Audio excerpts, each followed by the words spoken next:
My son-in-law called me a pig at my own barbecue, so I served him a dish he'd pay for in tears. I never imagined words could cut deeper than any kitchen knife. Today, I'm going to tell you something I never thought I'd share. And if you, for just a second, feel like this sounds familiar, I only ask that you leave a like and subscribe. It'll help me to keep unburdening myself. My name is Grace Miller. I'm 64 years old, and I live in a small town on the outskirts of San Antonio, Texas. For 42 years, I was an elementary school teacher, and ever since I was widowed 8 years ago, my life had become a routine of serving a family that respected me less each day. That Saturday in October, the air smelled of mesquite smoke and autumn leaves. It was near Halloween, and I'd decided to throw a special barbecue to celebrate my daughter-in-law Jessica's birthday.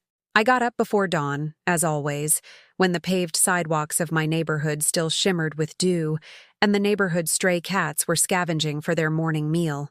My wrinkled hands, marked by decades of chalk and dry erase markers, trembled slightly as I prepped the brisket.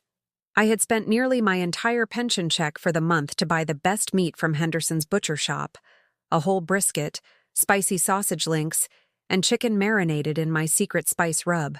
The butcher, old Mr. Henderson, had saved me the best cuts because he'd known me since I was a girl. "For your family, Mrs. Miller," he'd said with a kind, gap-toothed smile. "God bless you for being so generous." Generous. That word echoed in my head as I lit the charcoal in the small backyard of my ranch-style house.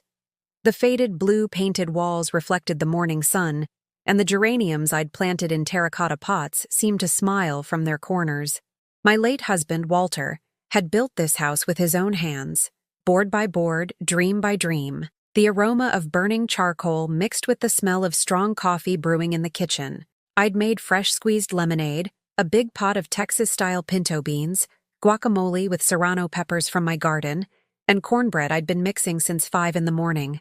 My knees protested from standing for so long, but the dream of seeing my family happy gave me strength. My son Rob arrived first with Jessica and my 2 grandchildren, Sebastian, 15, and Lily, 12. The kids ran to me yelling, "Grandma!" And for a moment, my heart filled with that warmth only sincere hugs can give. But when Jessica approached, she barely brushed my cheek with a cold, mechanical kiss. "Oh, Grace, did you go overboard on the food again?" she muttered, scanning the table with a critical eye. "With what you spend on this, we could buy more necessary things." Rob, my own son, my blood, barely greeted me. His eyes were glued to his phone, answering work emails as if it were a regular weekday. When he was a boy, he used to hug my legs and tell me I was the best mom in the world. Now, at 40, he seemed to see me as just another item on his to-do list. "Mom, did you take care of that thing at the bank?" he asked without looking up from his screen. "The manager called me. He said you need to sign some papers for the savings account. It's to protect your money, you know." I just nodded, like always, like an idiot. Later, my sister Connie arrived with her husband Art, and finally, the last guest showed up, my son-in-law Mitch, my younger daughter Diane's husband. Mitch was 38, managed a car repair shop downtown, and was always late for everything, as if the world was supposed to wait for him. Diane was out of town for work, again, and had left Mitch to represent her at the family gathering. Ever since my daughter got that job with a cosmetics company that had her traveling constantly, Mitch had become an unavoidable part of our get-togethers, a presence I tolerated only for the love of Diane. When Mitch walked into the yard, he was wearing that sideways smirk that already put me on edge. He had on a shiny satin shirt, tight jeans, and a thick gold chain around his neck. He thought he was some kind of soap opera heartthrob, but he reminded me more of the used car salesman you try to avoid in parking lots. "Grace!" he yelled in his raspy smoker's voice.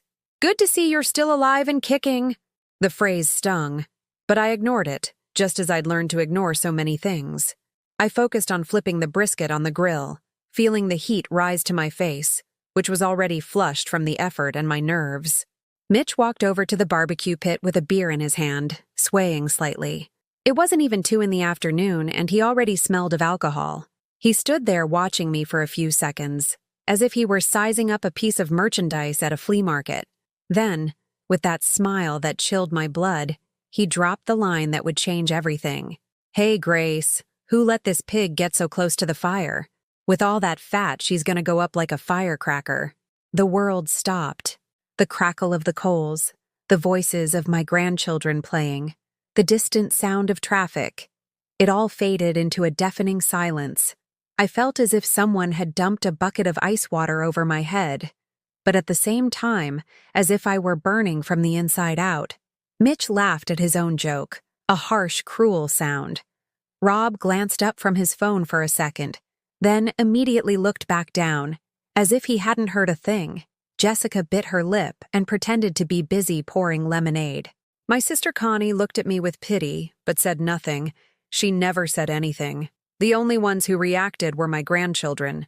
Sebastian scowled and muttered, "That's messed up," under his breath. Lily hugged my waist and whispered, "Don't listen to him, Grandma. That man is a jerk." But the damage was done. Pig. He had called me a pig in my own house, in front of my own family, while I was cooking for him with my pension money and the love from my broken heart. Tears welled up behind my eyes, but I wouldn't let them fall. Not there. Not in front of him. Instead, I smiled. That automatic smile that women of my generation learned to use as a shield, and continued cooking as if nothing had happened. But inside, something shattered forever. And something else, something that had been dormant for years, began to awaken with a silent, terrible fury. That night, as I washed the greasy dishes in my chipped porcelain sink, the memories hit me like punches to the gut. My hands trembled under the warm water, and every plate I cleaned reminded me of another humiliation, another sacrifice I had made believing that family love was a two-way street. But I was wrong. For years, I had been the only one giving. I remembered when Rob was 22 and came to my house crying because he'd wrecked a friend's car. "Mom, I need $25,000 or he's going to sue me," he'd pleaded with crocodile tears. I had just received my early retirement buyout, nearly $50,000 that I had planned to use to fix the roof and maybe take that trip to the Grand Canyon that Walter and I had dreamed of before cancer took him. Without hesitation, I went to the Chase Bank on Main Street, withdrew the money from my savings account, and gave him the full amount. "This is a loan, right, sweetie?" I asked as he counted the bills with shining eyes. "Of course, Mom. I'll pay you back in 6 months. I swear on my life. That was 15 years ago. I never saw a single dollar back." Then came the time when Jessica was pregnant with Lily. They showed up at my house with long faces and explained that Rob had lost his job at the manufacturing plant. "Grace, we need to stay here for a few months, just until Rob finds something," Jessica had said, stroking her 7-month belly. Those few months turned into 3 years. 3 years during which I paid for the food, the diapers, the formula, Lily's medicine when she got pneumonia, and even their Sunday trips to the water park. When they finally left, my house looked like a hurricane had passed through, and my bank account was in the red. "Oh, Mom, we're going to miss you," Rob had said as he loaded their things into a borrowed truck. "But it's time for us to live our own life," as if I had been the one forcing them to stay. But what hurt the most to remember was what happened with Diane, my youngest, my baby, the girl who had been my constant companion after Walter died. Diane had met Mitch at a Sweet 16 party, and from day one, I knew that man was no good for her. He had that calculating look, that way of talking like he was always selling something. When they announced they were getting married, Diane came to my house alone on a rainy afternoon. She sat at the kitchen table where I was snapping green beans for dinner and confessed through sobs that Mitch had told her he didn't want a trashy wedding like the ones poor families had. "Mom, he says if we don't have an elegant wedding at the Riverwalk Grand Hotel, we might as well not get married at all. He says what will his friends think if he gets married in the neighborhood church like a nobody?" Diane cried so hard her tears fell onto the beans I was still mechanically snapping.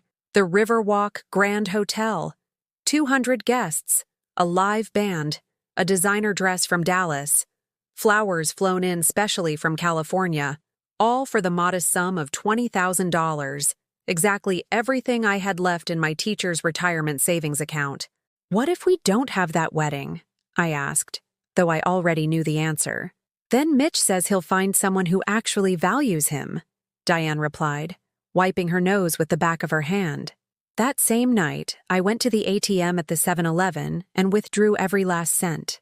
The next day, I handed the money to Diane in a manila envelope. "So you can be happy, honey," I said, kissing her forehead. "That's all that matters to me." The wedding was beautiful. I couldn't deny that. Diane looked like a princess in her pearl and lace dress. Mitch looked like the soap opera star he always wanted to be.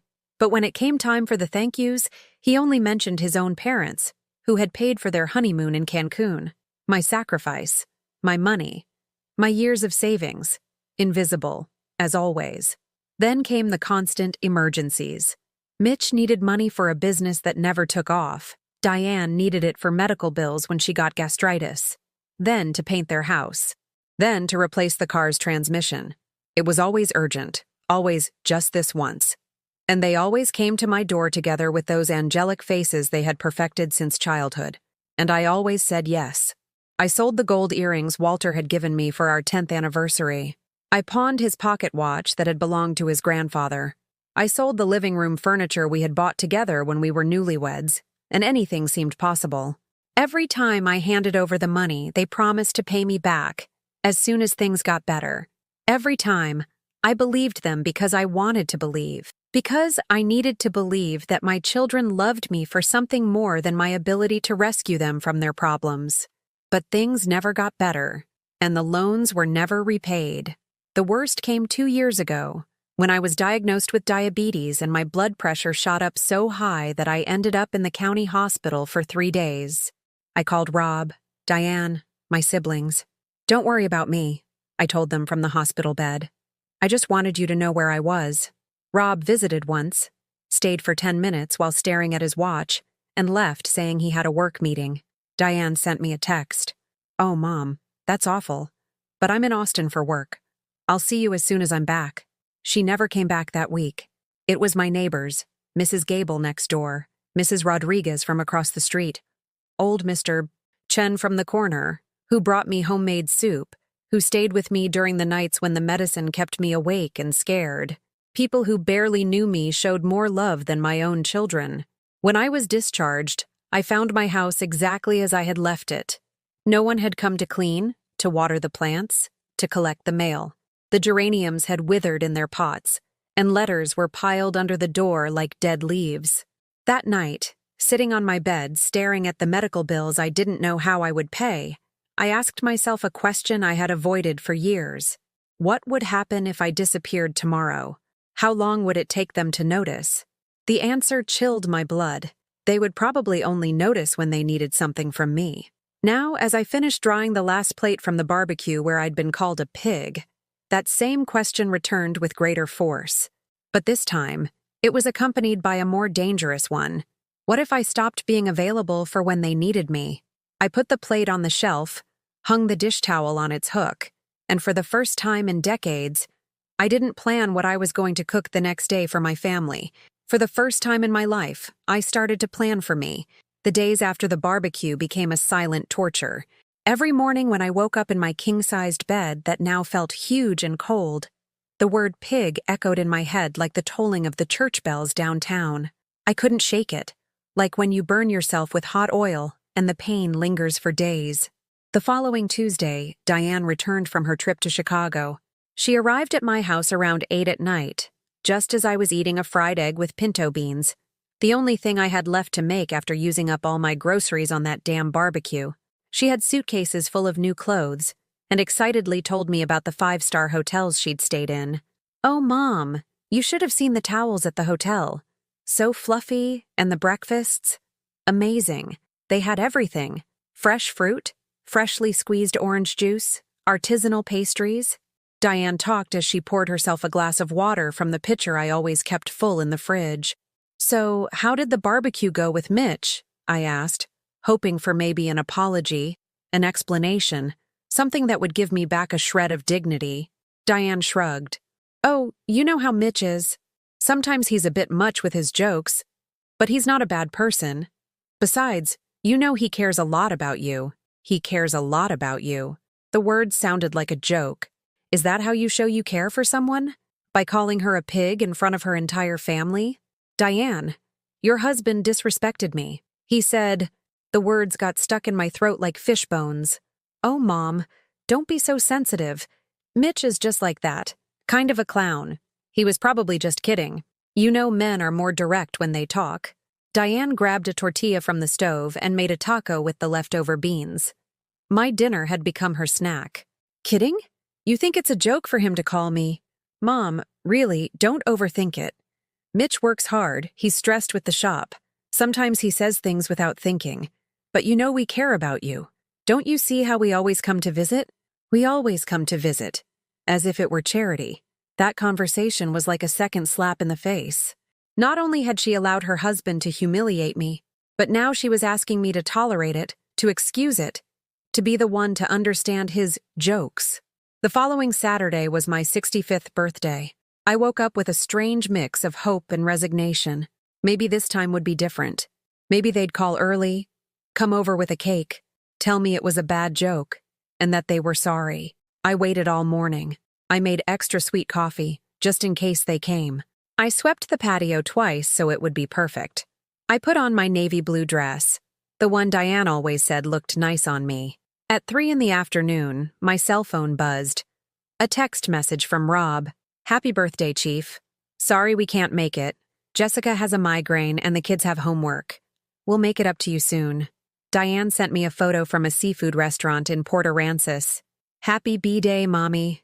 We're at a work meeting. We love you so much. In the picture, you could clearly see she was with Mitch, not at any meeting. They both had frosty beer mugs in their hands and the smiles of people having a great time. My sister Connie was the only one who showed up at 7 in the evening, with a small Tres Leches cake from Walmart and an apology. Oh, sis, sorry I'm so late. Art was being stubborn because he wanted to watch the football game. We ate the cake in silence, the two of us sitting at my kitchen table, listening to the sound of cars passing on the street and the barking of neighborhood dogs. It was one of the saddest birthdays of my life, but I was no longer surprised. Grace, Connie said before she left, do you think it's right? The way the kids treat you? The question hit me like a bucket of cold water. It was the first time in years someone had asked me directly about my situation. Why do you ask? It's just, well, I see how you're always giving them money, how you're always available for them, but she trailed off, as if she didn't know how to continue without hurting me more. But they what, Connie? They're never available for you. I couldn't sleep that night. My sister's words repeated in my head over and over. I got up several times for water, to use the bathroom, to check that the door was locked. But really, I was running from my own thoughts. On Monday morning, I decided to go to the bank to check my statement. I hadn't done it in months because I was afraid to see the numbers. When the teller handed me the paper, I felt the floor shift beneath my feet. My savings account had exactly $430.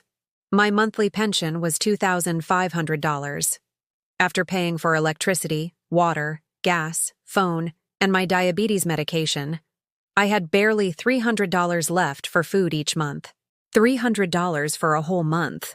Meanwhile, Diane was staying in 5-star hotels, and Rob had just bought himself a pair of brand-name sneakers that cost more than my entire monthly income. That afternoon, when I got home, I found Mitch sitting in my living room as if he owned the place. He had his feet up on my coffee table, a beer in his hand, and was watching TV with the volume turned way up. "Ah, Grace," he said without getting up or taking his feet off the table. "Diane told me to wait for her here. She's downtown buying a few things." "And you couldn't wait for her at your house?" "She forgot her keys, and since you're always here..." He shrugged, as if it were the most natural thing in the world. I stood there in the entryway of my own living room, watching this man who had turned my home into his personal waiting room. He had dirty shoes on my table, there were cigarette ashes on my floor, and he smelled of alcohol even though it was only 5 in the afternoon. "Hey, Grace," he said suddenly. "You got anything to eat? I haven't had lunch." Without waiting for an answer, he got up and headed to my kitchen. I followed him, watching as he opened my refrigerator and started pulling things out.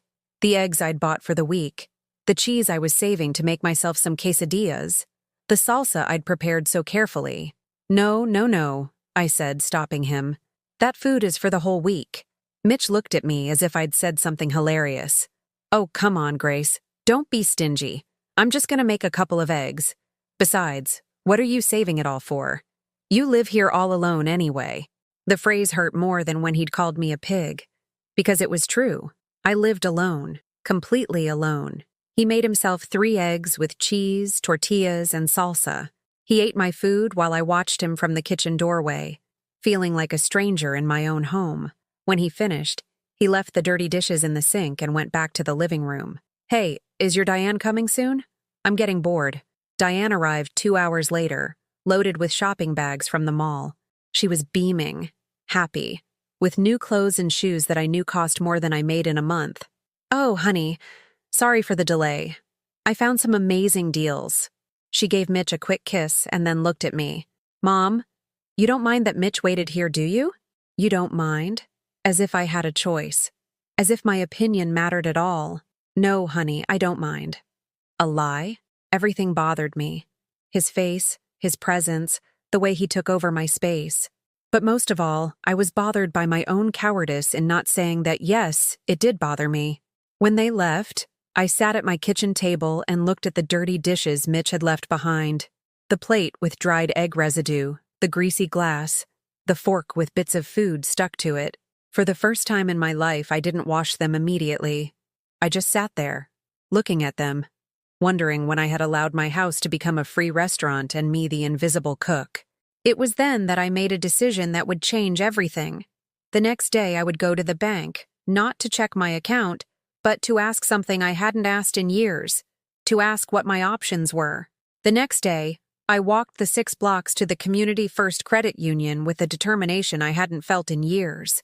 My trembling legs, tired of carrying so much emotional weight, seemed to move on their own toward a destination I didn't fully understand myself. The November sun beat down on my back, and sweat trickled down my forehead as I waited in line behind merchants, housewives, and workers who, like me, depended on institutions that treated us more like numbers than people. When it was finally my turn, I sat across from a young man who couldn't have been more than 25, dressed in a blue shirt and a tie that was too tight. His nameplate read, Kevin Martinez, Account Executive. He looked at me with that professional smile I'd seen 1,000 times, friendly, but impatient. Good morning, ma'am. How can I help you? I want to know, I said, my voice as firm as I could make it, what my options are for protecting my money. Kevin frowned and looked up my file on his computer. His eyes moved quickly across the screen, and I could see his expression change from professional to something like pity. Mrs. Miller, I see you have a savings account with a low balance, and you receive your pension here monthly. What kind of protection are you referring to? The words got stuck in my throat.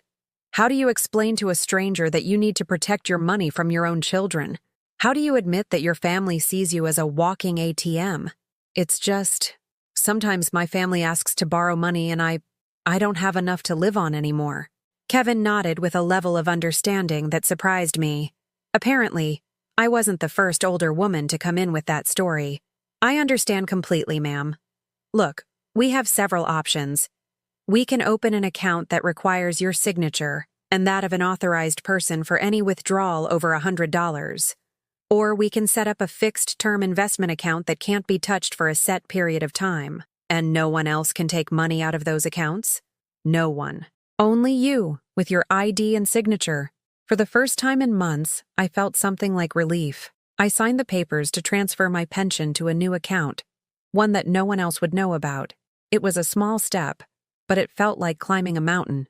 When I got home, I found Rob standing at my door with a look of feigned concern. In his hand was a piece of paper I recognized immediately. The bank statement I had reviewed the day before and left on the kitchen table. Mom, we need to talk, he said without even greeting me. I found this on your table. Is it true you only have $400? My heart started to race. I hadn't expected him to go through my papers, though I should have. Rob had had that habit since he was a child, touching everything, looking through everything, as if he had a right to know every detail of my life. Rob, what are you doing going through my things? Mom, don't change the subject. I'm worried about your financial situation. How are you going to live on so little? The irony of his words hit me like a slap. Now he was worried about my financial situation? After all the years of borrowing money without paying back a dime? My financial situation is my problem, Rob. No, Mom. We're a family. If you're not doing well, none of us are doing well. He came closer and put his hands on my shoulders with that false tenderness he had perfected since he was a boy and wanted something. Look, Jessica and I have been talking. We think it would be better if you sold this house and moved in with us. There it was. The proposal I had been unconsciously waiting for. Sell my house? Think about it, Mom. This house is too big for you alone. You spend a lot on maintenance, and the money from the sale would give you financial security. Besides, you'd be with us. Taken care of. Taken care of. The word sounded nice, but I knew Rob.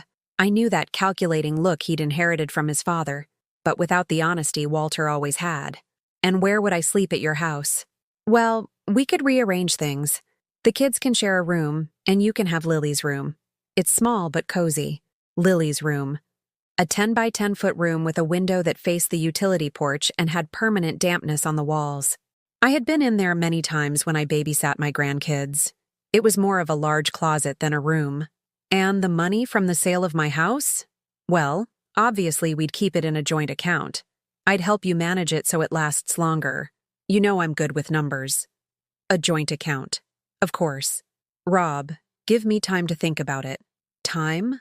Mom, there isn't much to think about. It's the most sensible decision. His voice started to sound impatient, like when he was a kid and I didn't immediately buy him the toy he wanted. I said I need time. Rob looked at me as if he didn't recognize me. It was the first time in years I hadn't immediately said yes to something he asked for. Fine, he said finally. But don't take too long. Opportunities like this don't last forever. Opportunities for whom? That same afternoon, Diane arrived, obviously already briefed by Rob. She came with Mitch, who sat in my favorite armchair without asking while she began her speech. Mom, Rob told me about your situation. We're very worried about you. Diane used that soft, motherly voice she reserved for moments when she needed to manipulate without it being obvious. You don't have to worry, Diane. Of course we do. You're our mother, our responsibility. She sat next to me on the sofa and took my hand. Look, Mitch and I have been thinking too. What do you think about coming to live with us?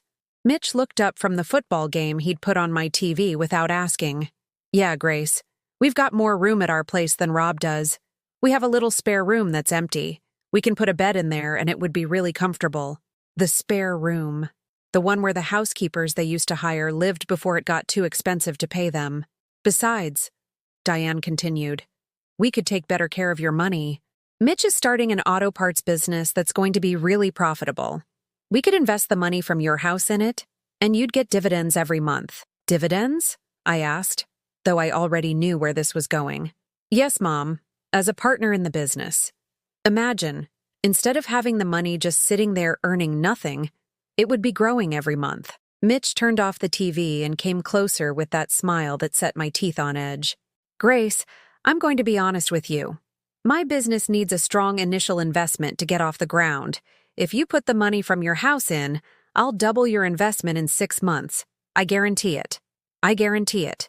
Just like Rob had guaranteed he'd pay me back for the car 15 years ago. And what if the business fails? Mitch's smile tightened just a fraction. How could it fail, Grace? Auto parts always sell. Cars always break down.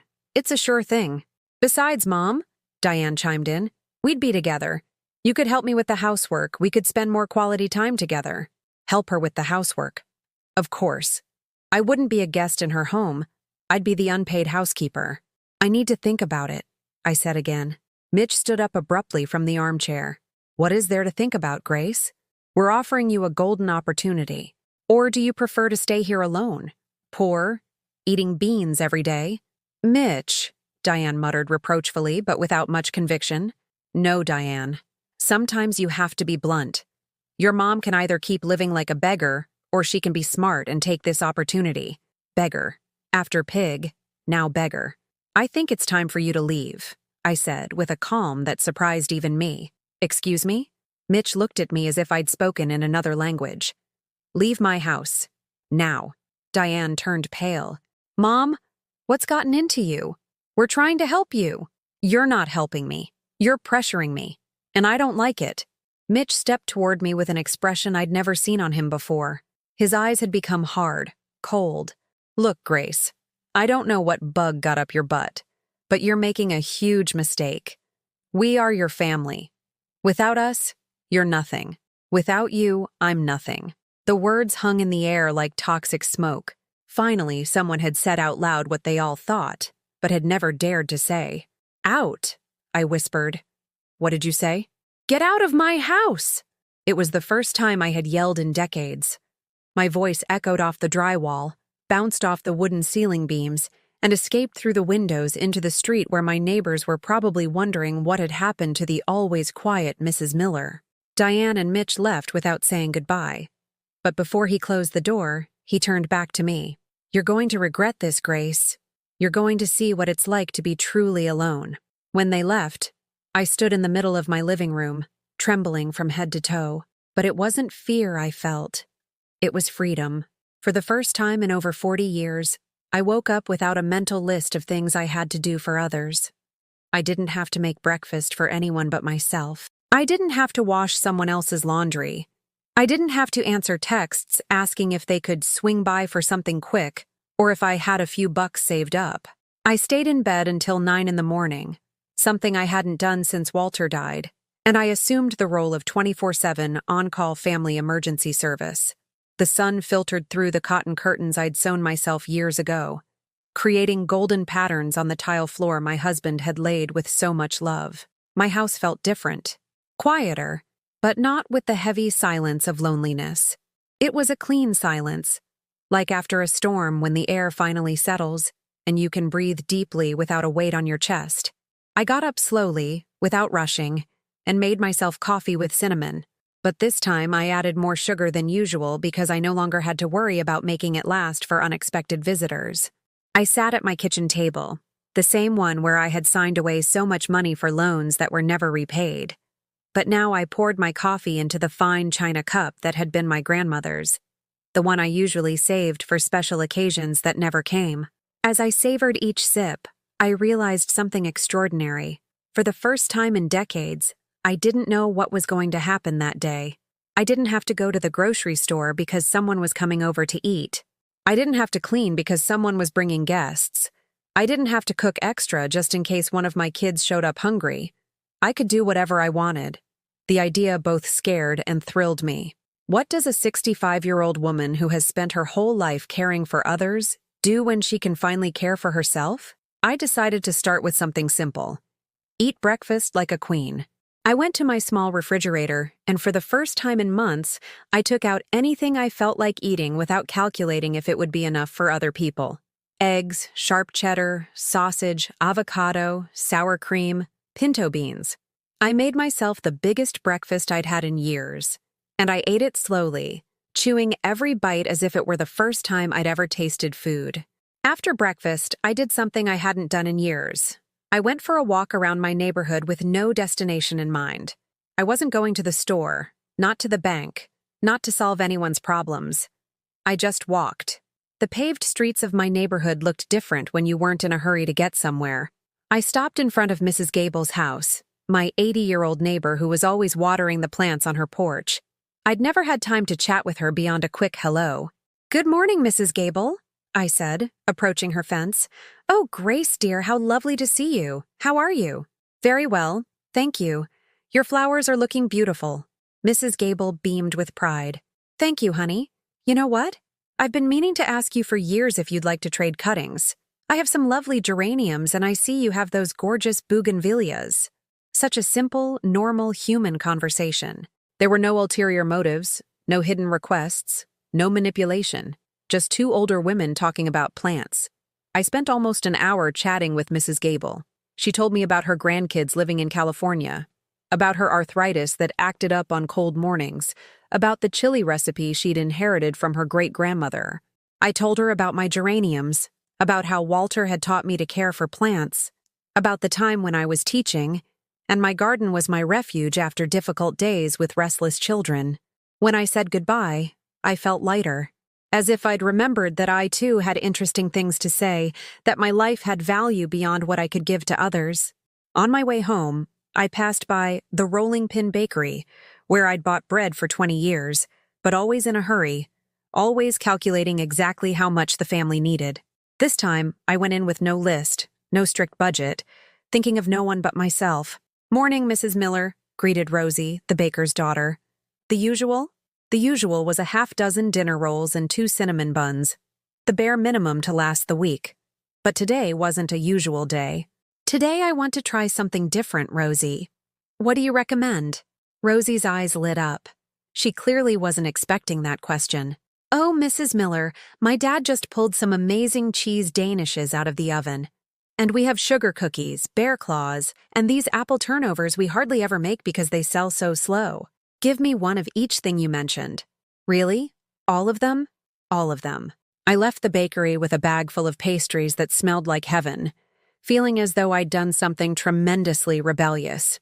In the past, Rob or Diane would have scolded me for wasting money on treats, but they weren't there, and for the first time in years, that felt like a blessing instead of an abandonment. When I got home, I didn't clean up immediately, as was my habit.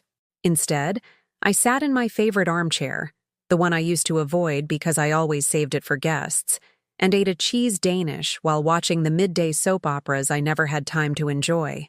The Danish was delicious, sweet, flaky, with that perfect texture you only get when it's fresh. As I savored it, I realized something amazing. I didn't feel guilty for eating it.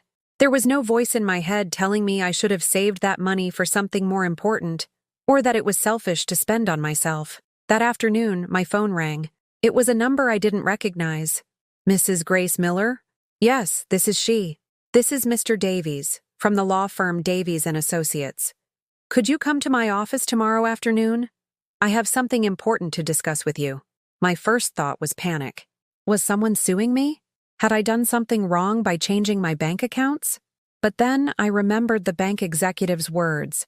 No one else could touch my money without my authorization. "What is this about, Mr. Davies?" "I'd prefer to explain in person, ma'am, but I can tell you it concerns an inheritance." "An inheritance? From whom? Can you give me any hint?" "It concerns your Aunt Rose Miller, your late father's sister. Do you remember her?" Aunt Rose. My dad's unmarried sister, who had moved to Chicago to work when I was a teenager. The one who sent Christmas cards every year, but whom I hadn't seen since my father's funeral, over 20 years ago. We all thought she had passed away because the cards had stopped coming. "Yes, I remember her." "Excellent. Could you come by tomorrow at 4 in the afternoon? I have your address on file." "Yes, I'll be there." I hung up the phone, my heart pounding. An inheritance. It couldn't be much. Aunt Rose worked in a garment factory and had always lived very modestly. It would probably be something sentimental. Some jewelry, family photos, maybe some old furniture. But whatever it was mine. Not Rob's, not Diane's, not Mitch's. Mine. That night, for the first time since the barbecue incident, I slept soundly. No nightmares, no waking up at 3 in the morning worrying about money I didn't have or problems I couldn't solve. I dreamed of Aunt Rose. In the dream, she was young again, as I remembered her from my childhood, and she said to me, "Grace, honey, it's about time you stopped living for others and started living for you." When I woke up, I had a smile on my face and a strange feeling in my chest. It took me a moment to identify it. It was hope. The next day, I got ready with more care than I had in years. I put on my favorite navy blue dress, styled my hair in an elegant bun, and even put on a little makeup. When I looked in the mirror, I almost didn't recognize myself. I looked like a woman who had important things to do, important places to go. Mr. Davies's office was downtown, in a restored historic building near the Alamo.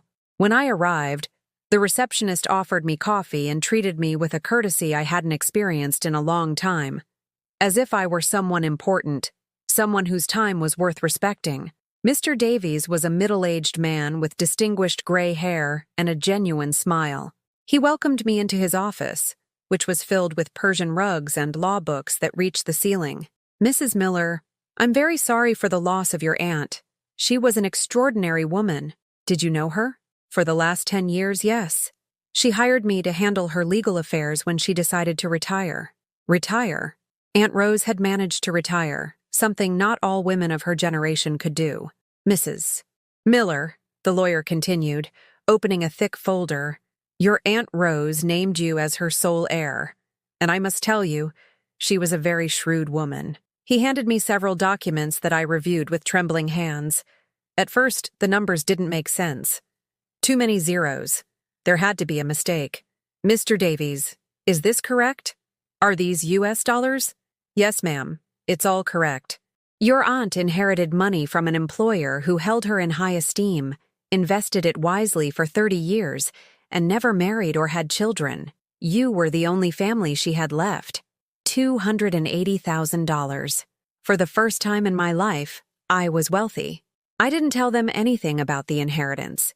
For a full week, I kept the secret like a hidden treasure, savoring every moment of this new reality that only I knew. For the first time in decades, I had something that was completely mine, something no one could take from me, manipulate me to get, or make me feel guilty for having.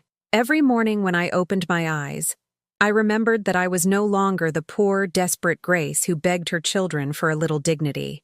I was a woman with options, with power, with the ability to decide my own destiny. On Friday night, Rob showed up at my house unannounced. He hadn't come by since our last argument, and his absence had been like a soothing balm on my wounds. But there he was again, standing at my door with that forced smile he used when he needed something very important. Mom, I've come to apologize, he said, taking off the baseball cap he wore to hide his premature baldness. I think we all got a little worked up the other day for no reason. We all got worked up. As if I had been part of the problem instead of the victim.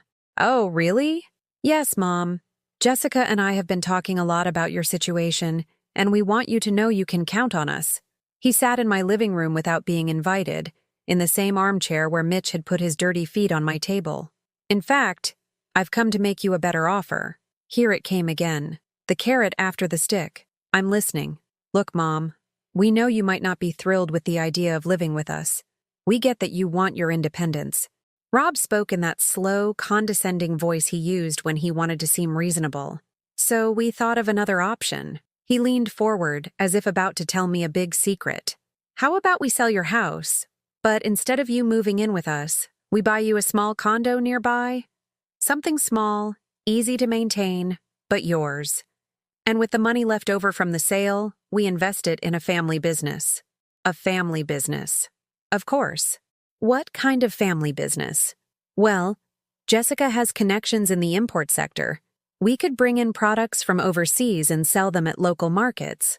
With an initial investment of $100,000, we could generate profits of 30% a month. $100,000. Coincidentally, almost exactly what my house was worth according to the appraisal they had done last year to update the insurance. And where would this condo you'd buy me be? Oh, Mom, there are several options. We've seen some nice ones over at the Blossom Hills apartment complex. They're small but functional, and they have 24-hour security. The Blossom Hills Apartments. I knew the place. 500-square-foot units, no yard, no space for my plants, no privacy of a real home. And worst of all, a 40-minute bus ride from my neighborhood, far from my neighbors, far from the life I had built over decades. Rob, how much do those condos cost? Well, the ones we've seen are between $30,000 and $40,000, but they're perfect for you, Mom. No maintenance, no worries. $30,000 for a condo, $100,000 from my house. The remaining $70,000 would go into the family business where I would have no control, no guarantee, no decision-making power. It was the perfect plan to strip me of everything I owned while making me feel like they were taking care of me.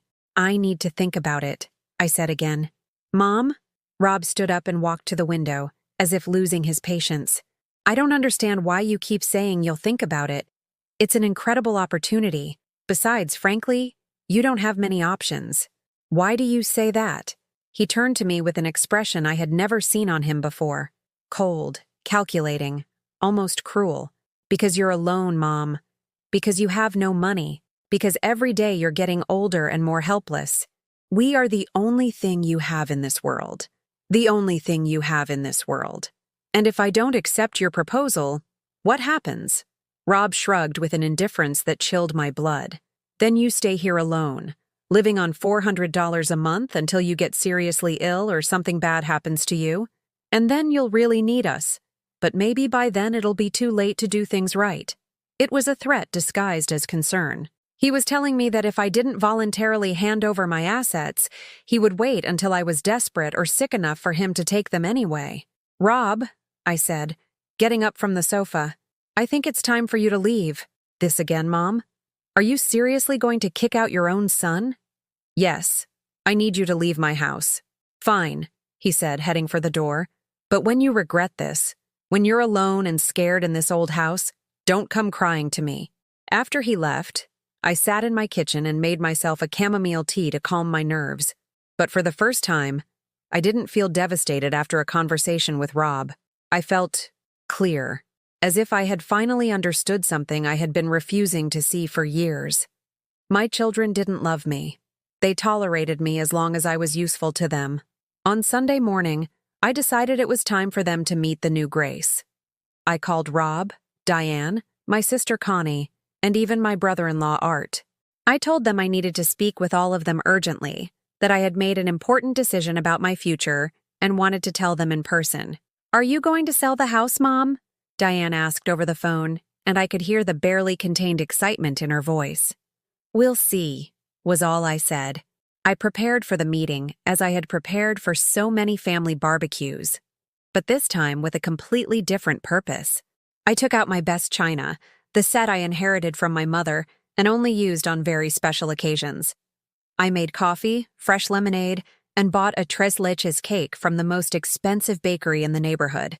When they were all seated around my kitchen table, Rob and Jessica, Diane and Mitch, Connie and Art, I stood before them like a teacher in front of her most difficult class.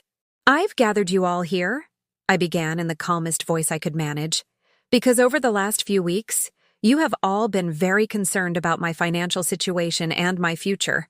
They all nodded with faces of fake concern. Rob has proposed that I sell my house and move into a condo, investing the rest of the money in his family business. Diane and Mitch have suggested I live in their spare room and invest my savings in the auto parts shop. Mitch smirked with that shark-like grin that disgusted me so much. Both are very interesting proposals, I continued. But before I make any decision, I want you to know something that you don't. I took the documents Mr. Davies had given me out of my purse. I placed them on the table with the solemnity of someone about to change the course of history. Last week, I inherited a considerable sum of money from my Aunt Rose. The silence that followed was so profound, you could hear the ticking of the wall clock Walter had hung in the kitchen 20 years ago. How much? Rob asked, his voice hoarse. $280,000. Jessica's jaw dropped. Diane dropped her coffee cup, which shattered on the floor with a sound like breaking glass. Mitch turned pale, then red, then pale again. Almost $300,000? Connie whispered. Exactly. Rob was the first to recover. He cleared his throat and looked at me with a smile that was trying to be tender, but looked desperate. Mom, that's wonderful news. Now you really have nothing to worry about. With that money and the sale of your house, you could live like a queen for the rest of your life. You're right, Rob. I could live like a queen. And our business proposals just got even better. Mitch chimed in, the color returning to his cheeks. With an investment of $300,000 or $400,000, we could multiply the profits. You're also right, Mitch. They all looked at me expectantly, like vultures waiting for me to die so they could feast. But there's a small problem, I said with a smile I had practiced in the mirror all week. What? Diane asked. I've already decided what I'm going to do with the money. I pulled another document from my purse. The Articles of Incorporation for the Grace Miller Foundation for Abused and Neglected Seniors, which I had created with Mr. Davies's help over the last few days. I'm going to donate the entire inheritance to a foundation that helps women my age who have been mistreated, manipulated, or abandoned by their families. The silence that followed was different from the last one. This wasn't the silence of surprise. It was the silence of shock, of horror, of barely contained fury. Are you insane? Mitch was the first to explode. He shot to his feet so abruptly he knocked his chair over. That's bullshit. We're your family. That money belongs to us. No, Mitch. That money belongs to me, and I can do whatever I want with it. Mom, Rob interjected, his voice trembling. You can't be serious. Think about it. We're your blood. My blood? I laughed, a sound that came from the depths of my soul. Where was my blood when I got sick and ended up alone in the hospital? Where was my blood when I worked for 40 years to give you everything I had? Where was my blood when your husband called me a pig in my own house? Mitch stepped toward me with clenched fists. For a moment, I thought he was going to hit me. Look, you crazy old bat, you are not giving our money away to a bunch of strangers. I won't let you. Our money? Yes, our money. You have no right to squander our children's inheritance. Your children's inheritance, I repeated slowly. Are you already planning my funeral, Mitch? Diane stood up and came to me with tears in her eyes. But they weren't tears of sadness. They were tears of desperation. Mom, please, don't do this. Think about us, about your grandchildren. Don't you want them to have a better future? Diane, my grandchildren will be fine. You have jobs, houses, cars. What you don't have is a right to my money. But we're your family, Rob shouted. Family is supposed to take care of each other. You're right, I said, looking him straight in the eye. Family does take care of each other. When was the last time you took care of me? He couldn't answer. Rob, I loaned you $25,000 15 years ago. You never paid back a single cent. Diane, I paid for your entire wedding, $20,000. I never even got a thank you in the speeches. For decades, I have been your personal bank, your free cook, your unpaid housekeeper. I walked over to the sideboard and pulled out an old shoebox. I put it on the table and opened it. Inside were dozens of receipts, IOUs, photographs. Here are all the receipts for all the loans I've given you over the years.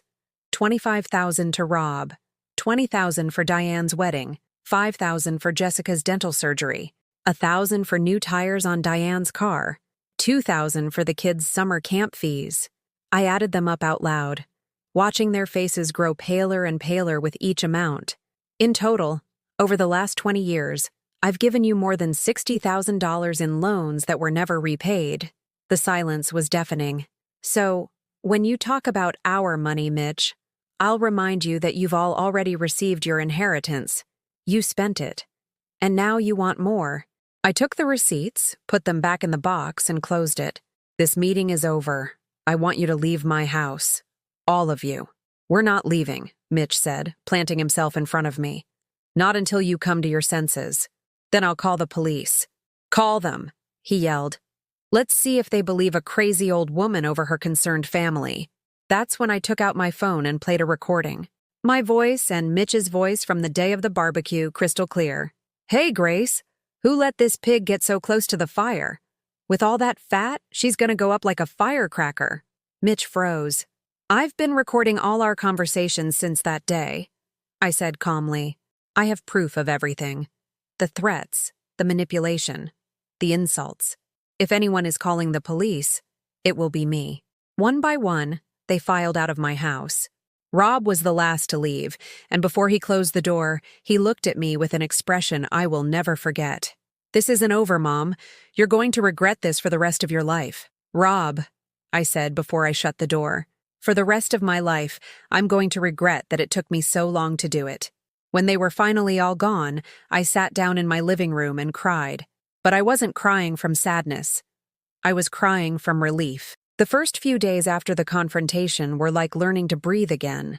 My house felt bigger, brighter, as if I had removed heavy furniture that had been blocking the windows for years.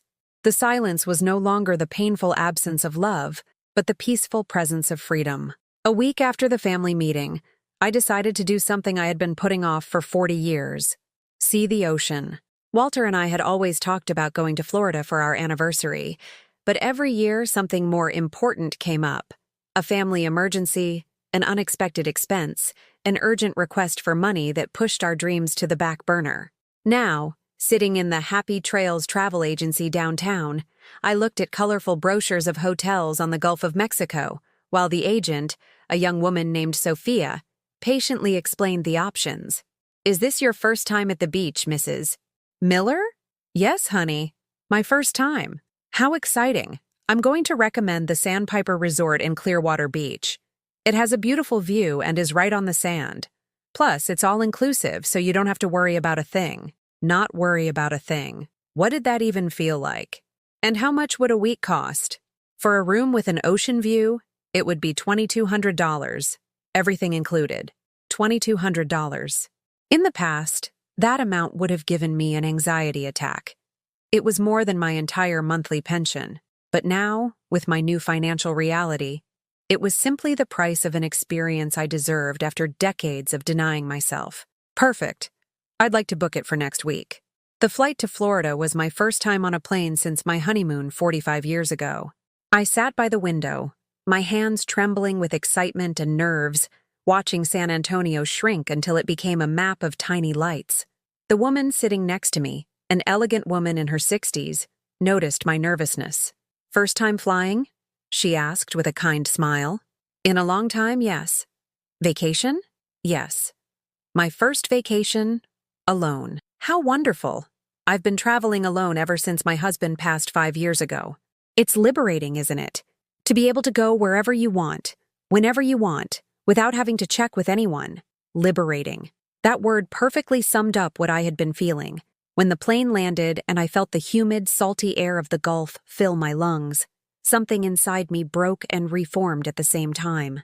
It was as if I'd been holding my breath for decades and could finally exhale. The hotel was more beautiful than I had imagined. My room was on the 4th floor, with a balcony that looked directly out at the ocean. I left my bags unpacked and went straight out to the terrace. The sea stretched to the horizon, a deep turquoise under the afternoon sun, with waves that rolled ashore in a hypnotic rhythm I had never experienced. I stood there, a 65-year-old woman seeing the ocean for the first time in her life, and I cried. But these tears were different from all the ones I had shed in recent months. They were tears of gratitude, of wonder, of a happiness so pure I didn't know how to contain it. That first night I had dinner alone at the hotel restaurant. I ordered lobster, something I'd never tried because it had always been too expensive, and a white wine the waiter recommended. The lobster was delicious, tender, and sweet, and the wine relaxed me in a way I couldn't remember ever experiencing. At the table next to me, an American couple was celebrating their 30th anniversary. I watched them discreetly, noticing how they looked at each other with genuine affection, how they laughed at private jokes, how the man brushed a strand of hair from his wife's face with a tenderness that reminded me of my first years with Walter. "Excuse me," the woman said. "Are you dining alone?" "Yes," I replied, expecting the look of pity that usually accompanied that answer. That's so brave. I've always wanted to take a trip by myself, but I've never had the courage. Brave. No one had ever called me brave in my entire life. Over the next few days, I discovered a version of myself I didn't know existed. I woke up when I wanted, ate whatever I craved, and walked along the beach collecting seashells like a 5-year-old. I signed up for a line dancing class offered by the hotel, where I learned steps my arthritic knees surprisingly managed to follow. In the afternoons, I sat at a beachfront cafe with a book, where the crawdads sing, which I'd bought at the airport, and read without rushing, without interruptions, without anyone asking me what I was doing or why I was wasting time reading. On the 4th day, while strolling along the pier at sunset, I came across a local art gallery. In the window was a painting that stopped me in my tracks. An older woman with gray hair, standing on a beach, her arms outstretched toward the ocean. The expression on her face was one of absolute liberation, as if she were receiving something from the universe she had been waiting for her whole life. I went into the gallery and asked about the painting. "It's called Rebirth," explained the owner, a man with a white beard and kind eyes. "It was painted by a local artist who started painting at 70, after her husband died." 70? Yes. She said she had spent her whole life taking care of others, and when she was finally alone, she discovered she had all this artistic talent she had never explored. "How much is it?" $1,500. Without hesitating, I took out my debit card. It was the first time in my life I had bought something just because I liked it, just because it spoke to my soul, just because I could. When I returned to San Antonio, I brought back more than just souvenirs and a painting. I brought back a new understanding of who I was when no one else was around to define me. My house felt different when I walked in. It was still the same blue ranch house with geraniums on the patio. But now I saw it as my sanctuary, not my prison. I hung the rebirth painting in the living room, right where the family portrait had been before I stored it in a box after the confrontation. I spent the next few days doing something I had been putting off, decluttering my physical life. I donated clothes I no longer liked, books I didn't want to reread, objects I only kept out of guilt. Each bag I took to Goodwill felt like a weight lifted off my shoulders. I hired a landscaper to help me redo my yard. We planted new bougainvilleas, rose bushes, and a small lemon tree I had wanted for years, but never bought because it was an unnecessary expense. Now my patio was a garden of colors that filled me with peace every time I looked at it. I also did something I never thought I would do. I hired a cleaning service to help with the heavy lifting twice a week. The woman's name was Hope. How fitting. And she was a college student who needed extra income. Having help freed up my time to do things I truly enjoyed, like cooking for pleasure instead of obligation. One afternoon, while watering my new plants, I heard a knock at my door. My first instinct was panic. Had one of my children returned? But when I opened it, I found my granddaughter Lily standing on the step with a school backpack and tears in her eyes. "Grandma," she said in a shaky voice, "can I come in? Please." Lily was 12, the age when girls start to understand the complexities of the adult world. I let her in and made her a glass of lemonade while she sat at my kitchen table. "What's wrong, sweetheart?" "Grandma, my parents are really mad at you. They say you've gone crazy, that you're wasting money that belongs to us." Lily spoke through sobs. "But I don't understand why they're so furious. You've always been so good to us." My heart broke and mended at the same time. Finally, someone in my family saw the situation clearly. "Lily, what do you think?" "I think you have the right to do whatever you want with your money. You're a person, not just a grandma." She looked at me with those intelligent eyes that reminded me so much of my own at her age.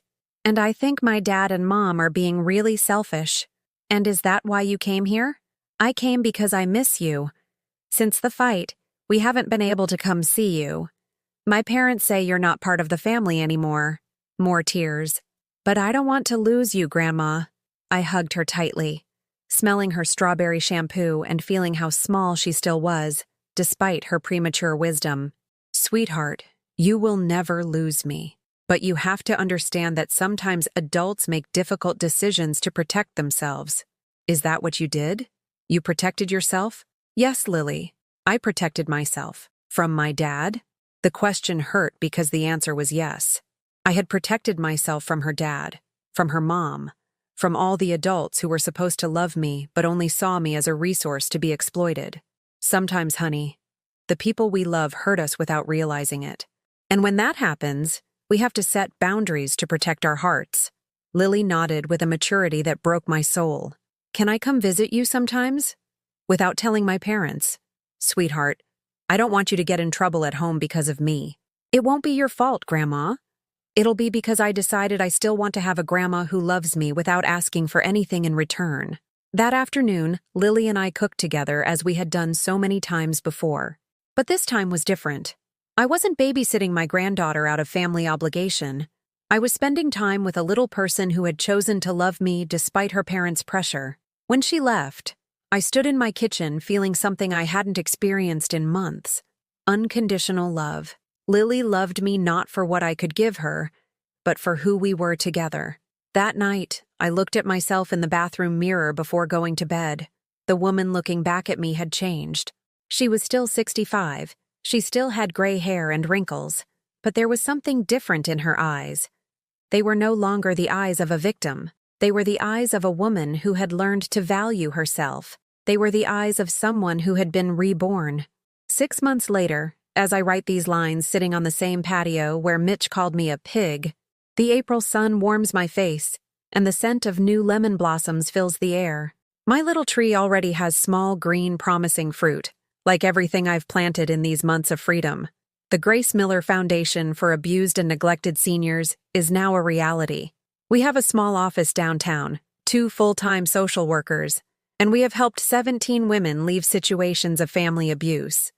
Every story I hear confirms that I wasn't crazy, that what I lived through for decades was not normal, and that true love should never be paid for with humiliation. Last week, a Mrs. Morales came to see us, a 70-year-old woman from New Braunfels whose daughter had taken her house and was keeping her in a tiny attic room while renting out the other rooms and pocketing the money. When she told me her story, I saw my own reflection in her tired eyes. "Mrs. Miller," she said, taking my hands in hers, which trembled with age and fear, "my daughter tells me I'm ungrateful, that after everything she's done for me, I have no right to complain." "And what has she done for you?" I asked. "Well, she feeds me every day." "With the rent money from your own house?" Mrs. Morales fell silent, processing for the first time that eating with money from her own property was not a favor being done for her, but a right that had been turned into charity. Today, Mrs. Morales lives in a decent apartment that we pay for while our lawyers work to recover her property. Her daughter can visit whenever she likes, but she can no longer exploit her. Rob and Diane never apologized. During the first few weeks after the confrontation, they tried different strategies. First, they sent Jessica to my door with a crying Sebastian, pretending the boy missed me terribly. When I didn't open, Rob came alone one morning, knocking insistently and shouting that it was an emergency. When I finally came out, he confessed that Jessica was pregnant again and they needed money for medical expenses. "Mom, please. It's not for us. It's for your unborn grandchild." "Rob," I said with a surprising calm, "Jessica has health insurance. And if you need extra money, you can ask the bank for a loan like any other responsible adult. But you're our mother." "Yes, I am your mother, but I am no longer your bank." Then came the legal threats. Diane sent me a text saying they had consulted a lawyer about the mental incapacity of seniors to manage large sums of money. The lawyer told them the truth, that as long as I was mentally and physically competent, I had every right to do what I wanted with my assets. Then they tried religious guilt. Connie came with Pastor John from the community church, a young man who had obviously been misinformed about the situation. "Mrs. Miller," the pastor said, sitting in my living room, "your sister tells me there have been some family misunderstandings. The family is sacred, and the Bible teaches us forgiveness." "Pastor," I interrupted respectfully, "does the Bible also teach us to allow ourselves to be humiliated and exploited?" Pastor John fell silent, because for the last 20 years, I have forgiven every insult, every lack of respect, every dollar they borrowed and never returned. How many more times must I forgive the same thing? "Well, Mrs. Miller, but Christian charity, Pastor, Christian charity doesn't mean allowing yourself to be made a slave by your own family. It means loving yourself enough not to let them destroy you." Pastor John left without pressing the issue further. The next day, Connie called me furious. "Grace, you disrespected the pastor. Are you anti-religion now too?" "No, Connie. Now I also respect myself." The final strategy was the cruelest. They used my grandchildren. Sebastian showed up one day after school, his eyes red from crying. "Grandma," he said from my front gate, "my parents say you don't love us anymore, that you prefer strangers over us." I opened the gate and let him in. I made him a hot chocolate, and we sat in the garden, among the geraniums that were now blooming more abundantly than ever. "Sebastian, do you believe that I don't love you?" "I don't know what to believe, Grandma. You used to come to all my school plays, and now my parents say I can't invite you because you're mad at us." "I'm not mad at you, sweetheart. I'm mad at the way the adults in your family have treated me. But does that mean we can't see you anymore?" "Sebastian, listen to me carefully. You can come see me whenever you want. My door is always open for my grandchildren, but I will no longer be your parents' bank." "What does that mean?" "It means I love you enough not to teach you that it's okay to use the people who love you." Sebastian thought for a long time. Finally, he said, "You know what, Grandma? I think my parents are being really stupid. From the mouths of babes comes the truth." Now, 6 months later, I have found a peace I never knew was possible. I wake up every morning without anxiety, without the feeling that I have to be available for someone else's emergencies. I have breakfast in my garden reading the newspaper, not to look for sales that will help me stretch my money, but to stay informed about a world I now have time to observe. Twice a week, I go to a painting class at a workshop downtown. It turns out I have a talent for landscapes, especially sunsets. My teacher, a 50-year-old artist named Rosa, tells me my paintings have a freedom in the brushstrokes that only comes with life experience. On weekends, Lily comes to stay with me. We cook together, watch movies, talk about her dreams of becoming a veterinarian.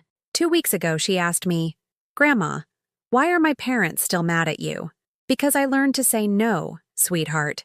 "Is that a bad thing?" "No, Lily. It's a very good thing. But sometimes, when you've said yes your whole life, people get used to you never setting boundaries. Can I learn to say no?" "Please, learn. It's the most important thing you can do for yourself." Last week, I received an unexpected letter. It was from Diane, but not the kind I had been receiving. There were no requests for money, no emotional blackmail, no veiled threats. It was a simple letter, handwritten on pink paper with little flowers in the corners. "Mom," it began, "I've been going to therapy with a psychologist who is helping me understand a lot about our family. I think you're right to be angry with us. I didn't realize how much we had taken advantage of your generosity. I hope that one day you can forgive me, not so things can go back to how they were, but so we can build something new and better. I love you, Diane." I haven't responded yet, not because I'm angry, but because I want to be sure that any new relationship we build is based on mutual respect, not on my desperate need to be loved. Rob, on the other hand, has chosen the path of resentment. Last week, Mr. Chen, my neighbor from the corner, told me that Rob had been telling everyone in the neighborhood that I'd lost my mind, that I'd fallen into the hands of con artists who had convinced me to give away my money. "Mrs. Miller," Mr. Chen told me as we watered our plants at the same time on our respective sidewalks, "I told your Rob that you look saner and happier than ever, that if this is what being crazy looks like, we should all go crazy. Every morning when I look in the mirror, I see a different woman than the one I was a year ago. Not just because I wear brighter colors, or because I've cut my hair in a more modern style, or because I've learned to put on makeup in a way that enhances my eyes instead of trying to hide my age. The difference is in the way I see myself. I no longer see a woman whose worth is based on what she can give to others. I see a woman who has intrinsic value, who deserves respect, who has the right to live for herself after decades of living for others. Yesterday, while walking downtown after my painting class, I passed by Mitch's auto shop. I saw him through the glass, his hands greasy, arguing with a customer over the price of some car part. He looked older, more bitter, smaller than I remembered. For a moment, I felt something like pity. But then I remembered his words. Who let this pig get so close to the fire? And the pity transformed into something better, indifference. Mitch no longer had power over my emotions. When I got home that afternoon, I found a bouquet of flowers on my doorstep. There was no card, but I immediately recognized the hands that had cut them. They were lilies from my own garden, the ones I had planted in the sunniest corner of the patio. Only one person in the world knew how much I loved those flowers. Lily had been here. I put the flowers in a crystal vase that had belonged to my grandmother, placed them in the center of my kitchen table, and sat admiring them while I drank my evening chamomile tea. They were perfect in their simplicity, beautiful without needing to impress anyone, valuable because they existed, not because they served a purpose beyond their own beauty, like me. If anyone listening to this story recognizes themselves in my words, if you have ever felt that your only value lies in what you can give to others, if you have allowed yourself to be called cruel names in your own home, if you have loaned money that was never returned while being thanked with contempt, I want you to know something. You are not crazy. You are not overreacting. You are not ungrateful. You are not being selfish for wanting to be treated with dignity. You are being human. And human beings deserve love that doesn't have a price tag, respect that doesn't have to be bought, and peace that doesn't depend on how useful we are to others. It is never too late to start valuing yourself. It is never too late to learn to say no. It is never too late to demand the treatment you deserve. I learned it at 65. You can learn it at any age. The difference between existing and living is sometimes as simple as stopping serving the meal with tears and starting to serve yourself with dignity. Have you ever experienced something similar to my story? Or do you know someone who has? I would love for you to tell me about it in the comments. If this story touched your heart, please leave a like and subscribe to the channel so this message can reach someone who needs to hear it. Because sometimes, one story can change a life, and every life deserves to be changed for the better.